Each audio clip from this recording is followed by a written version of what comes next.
Marcos Jr. welcomed Filipino tennis star Alex Eala to Malacañang for a coming reception. The moment a nation realized it had a new hero and didn't quite know what to do with her yet. Picture this: the grand ceremonial hall of Malacañang Palace, the official residence of the Philippine president, bathed in the warm glow of evening lights. State cameras are rolling live. Dignitaries and family members fill the seats. And at the center of it all stands a 21-year-old tennis player named Alex Eala, facing President Ferdinand Marcos Jr. What the president is holding isn't some ornate award or a heavy medal. Instead, he's got 2 signed baseball caps and a couple of tennis balls, fresh, ink still gleaming. Moments before, he had handed her the presidential citation, a formal document recognizing her as the first Filipino woman to achieve unprecedented success on the international professional tennis circuit. Her parents, Rosemary and Michael Eala, sit proudly in the front row. Her agent is nearby. The entire room has gathered for this exact moment. But then comes the small, wonderfully human exchange that everyone will remember. The head of state accepting her autograph on those simple items. That image, not the citation scroll, not the formal handshake, but the sign caps and balls, is the one you should keep in your mind as we unpack what this week really meant for Philippine sports and national pride. This isn't just another athlete gets honored story. It's the story of a country suddenly confronted with something it has never had before. A young woman from its own soil breaking barriers in a global sport long dominated by others. A country figuring out, in real time, how to celebrate her, support her, and claim her as one of its own. Over the next several minutes, we're going to dive deep into every layer of this moment, from the grass courts of Wimbledon to the palace halls in Manila, from the raw emotion of a heartbreaking loss to the quiet power of national recognition. Because what happened at Malacañang this week goes far beyond tennis. It's about identity, inspiration, and a nation writing a new chapter in its athletic legacy. Let's rewind just a little. 2 weeks before that palace reception, Alex Eala walked onto the pristine grass at the All England Club as the 29th seed at Wimbledon. In the vast world of professional tennis, being seeded 29th is respectable, but not yet elite. In the Philippine context, however, it was monumental, the first time a Filipina had ever earned a seeding at a Grand Slam tournament. According to pre-tournament coverage from Olympics.com, this alone marked a historic milestone. By the time the fortnight was over, Eala had pushed even further, reaching the round of 16. That made her the first Filipino player, man or woman, to ever advance to the 4th round of a major championship, as widely reported by outlets like GMA News and the Philippine Daily Inquirer during the Monday ceremony. She ultimately fell in that round of 16 match, but the presidential citation came anyway. And that tension between achievement and recognition is exactly what makes this story so compelling. It challenges the straightforward narrative we often hear in sports. When big gets celebrated, end of story. The reality here is far richer and more nuanced. The easy version: talented young Filipina breaks through, president honors her, country rejoices, is true on the surface. But it leaves out the deeper significance of what a presidential citation actually represents in the Philippine system. A presidential citation is no ordinary trophy or participation award. It is a legal and symbolic instrument of the state itself. It's the language the government uses when it wants to permanently etch a private citizen into the official record of Filipino excellence and identity. When President Marcos read the citation aloud that Monday night, drawing from the text reported by the Inquirer, the words carried deliberate weight. He formally recognized Eala for her groundbreaking success as the first Filipino woman to shine so brightly on the international professional tennis stage. He praised her for inspiring a new generation of Filipino athletes to chase excellence through tireless hard work, unwavering discipline, and total dedication. And he highlighted how she had brought immense pride, honor, and pure joy to the entire Filipino nation. Read those lines carefully. They aren't merely describing a series of tennis matches won or lost. They are describing a living symbol, a young woman whose journey now reflects something larger about what the Philippines can achieve on the world stage. Somewhere between her stunning 3rd-round victory and the 4th-round defeat, the Philippine state made a decision. Alex Eala was no longer just an individual athlete competing for herself. She had become part of the national story, a figure the country would define itself by moving forward. Whether she had asked for that weight or not, whether she felt fully ready for it at 21 years old, the Citation made it official. And that responsibility carries far more gravity than any silver trophy she has lifted so far in her young career. To truly appreciate why the government acted with such speed and formality, we need to examine both the cold numbers and the fiery matches that produced them. Let's start with the ranking. As of this week, according to the official WTA website, Alexandra Eala stands at a career-high world number 28 in singles. That ranking is historic for the Philippines. No Filipina has ever climbed higher in the Women's Tennis Association rankings, and she is the first from her country to break into the top 30. Just 90 days ago, she wasn't even close to that territory. Her ascent wasn't a slow, steady climb. It was a sharp, breathtaking curve upward through the crucial months of May, June, and early July, as tracked week by week in Philippine media coverage from GMA News. That rapid rise is precisely what earned her the seeding at Wimbledon and placed her on those hallowed grass courts where every point feels magnified. But rankings only tell part of the tale. The real breakthrough came in a single unforgettable match on Saturday, July 4th. Eala faced defending Wimbledon champion Iga Świątek, then ranked world number 3.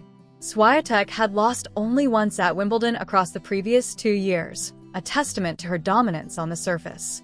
Their encounter was no ordinary upset. The first set alone lasted close to 90 minutes, according to detailed reporting.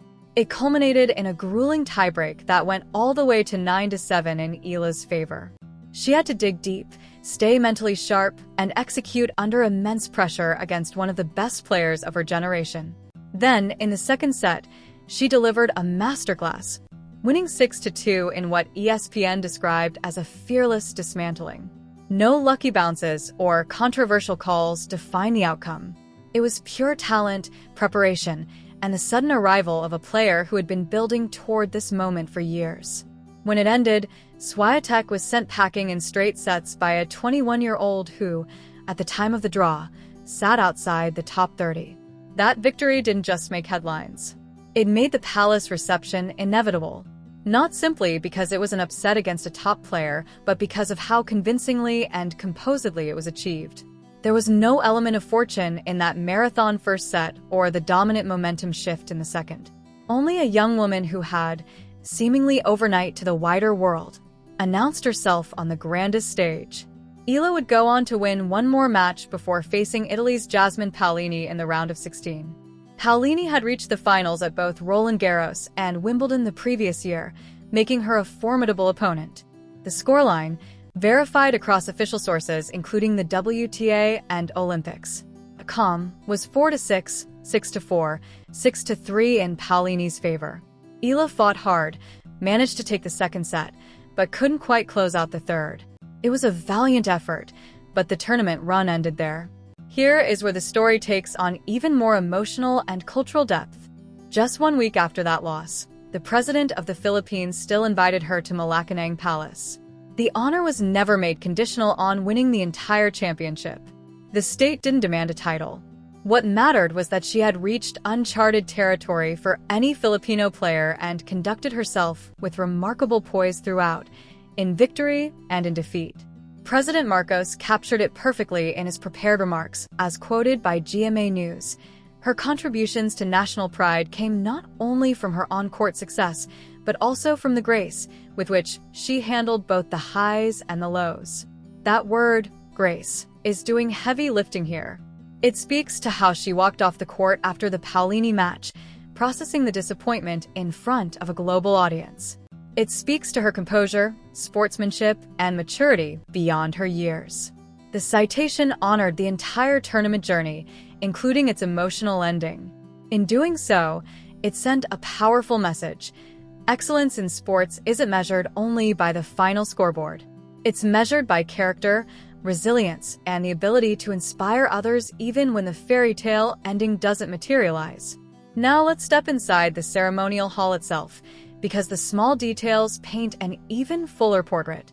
According to on-the-scene reporting from the Philippine Daily Inquirer, Eala entered accompanied by her mother Rosemary Mano Eala and father Michael Eala, with her agent Carter Lynn also present.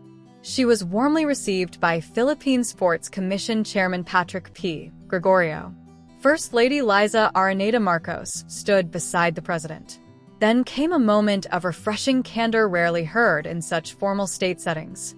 President Marcos openly admitted, in words captured verbatim by the Inquirer, "I'm a fan, so I'm gushing, okay? I'm sorry. I'm a real fan of yours." He followed that with a smile, adding that the country didn't actually have an established protocol for honoring someone like Eala in this context. They were essentially improvising the entire ceremony just to have a proper excuse to celebrate her and take photos together. That kind of honest, human admission from the head of state speaks volumes. It reveals a nation adapting on the fly because its traditional frameworks had never anticipated a Filipina tennis star reaching these heights. There was no dusty manual or precedent to follow. The Philippine state was writing the script in real time, under the lights, because Alex Eala had forced the moment into existence through her performances. The exchange of gifts that followed only amplified the symbolism. The president presented the official citation. In return, Eala offered the signed caps and tennis balls.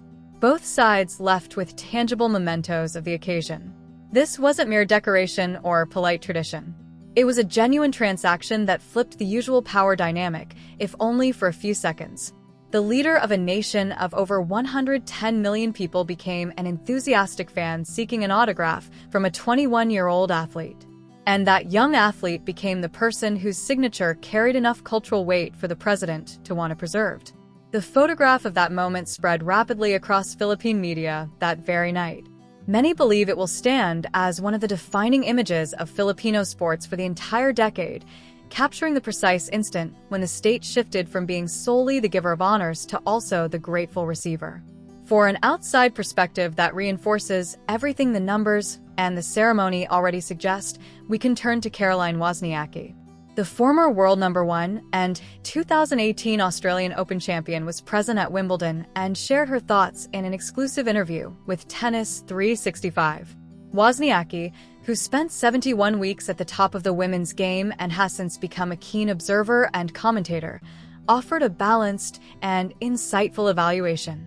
She noted Eala's great potential, her solid all-around game, and strong baseline play. Being a left-hander provides natural advantages, particularly with a slice serve that can trouble opponents, though Wozniacki pointed out that the serve itself remains an area ripe for improvement.